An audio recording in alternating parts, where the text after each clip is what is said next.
I am 17 and a half. 6 months ago, I turned 17. In 6 months, I will turn 18.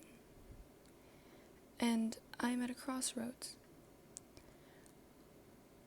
Before I turned 17, so basically from 0 until 16, I always felt myself to be mature beyond my years in some sense. And, my parents would joke, oh, she's 5 going on 25, she's 13 going on 30, and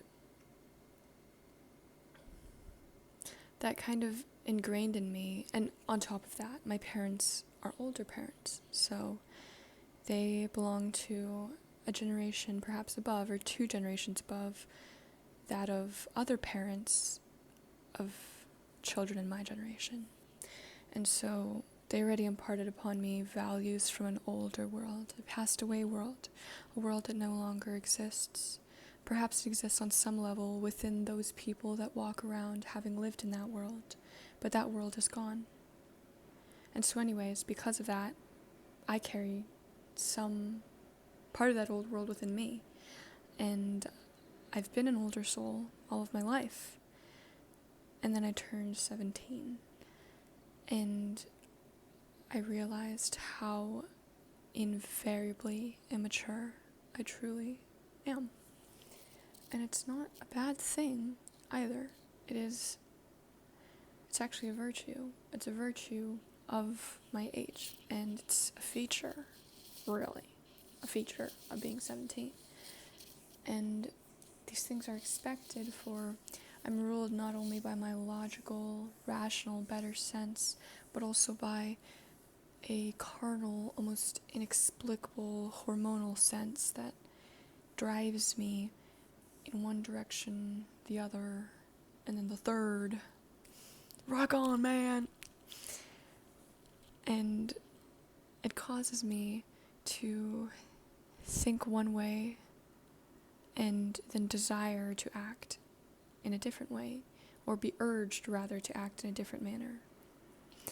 So this could be exemplified by,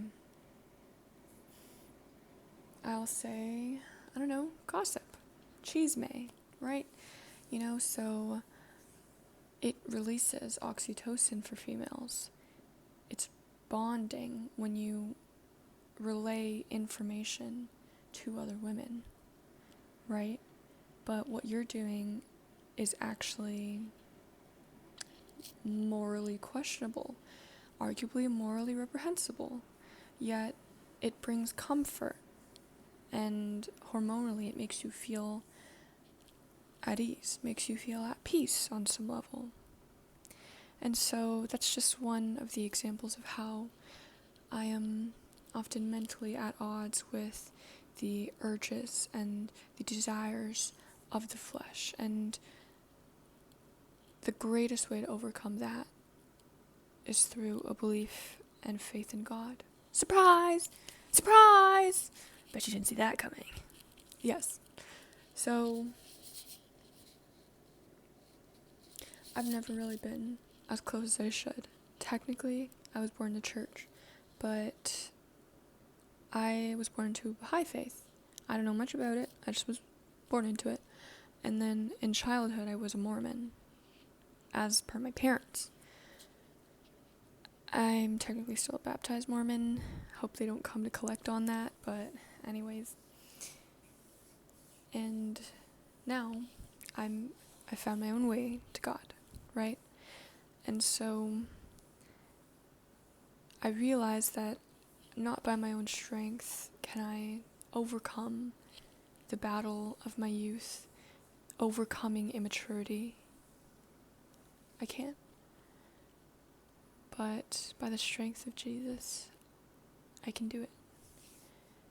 When I engage His strength and I involve Him in my life, and I beg of Him to impart upon me His wisdom and His understandings, then I feel at ease, and I feel that understanding, and I feel a sense of supernatural maturity in certain situations, even in the negative, when horrible things happen, when the world rages around, and when nothing good upcrops. Even in that, I feel appreciative, for the lulls bring you closer to God, because you are stripped down to your barest minerals and mined for the value. And then all you have is God. When everything from your life is gone, then all you have is Him. And in your barest moments, He was there and He will be there. And in your brightest moments too, of course. So I found that I feel even more appreciative of Him when things are horrible, when things are impossible, and when I feel that I can't be reached. Because I know He reaches me.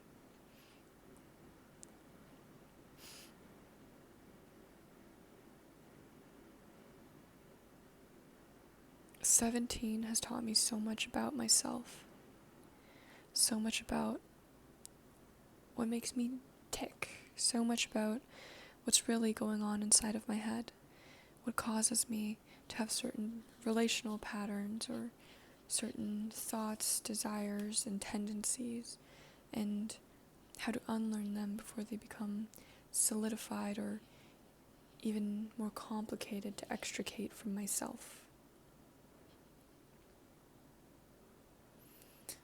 I want to become a transformed creation in Christ. And it's not like there are steps, but there's a way. You know who's the way, the truth, and the life? 'Cause I do. It's Jesus.